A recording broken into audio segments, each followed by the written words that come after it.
Buying gifts with Afterpay is very easy. Today I'm going to show you how to do it. First of all, open up the web browser. Then search here Afterpay.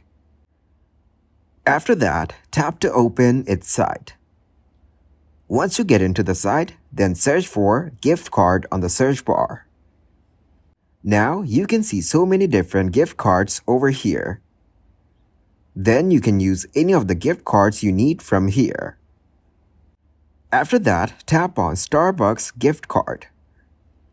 You can choose a different amount for the gift card. Now choose the amount of gift card and tap on Buy for yourself and send to a friend. Then click on Buy for yourself and enter your details here. After adding the details, tap on Confirm. Now tap on the Pay with Afterpay button.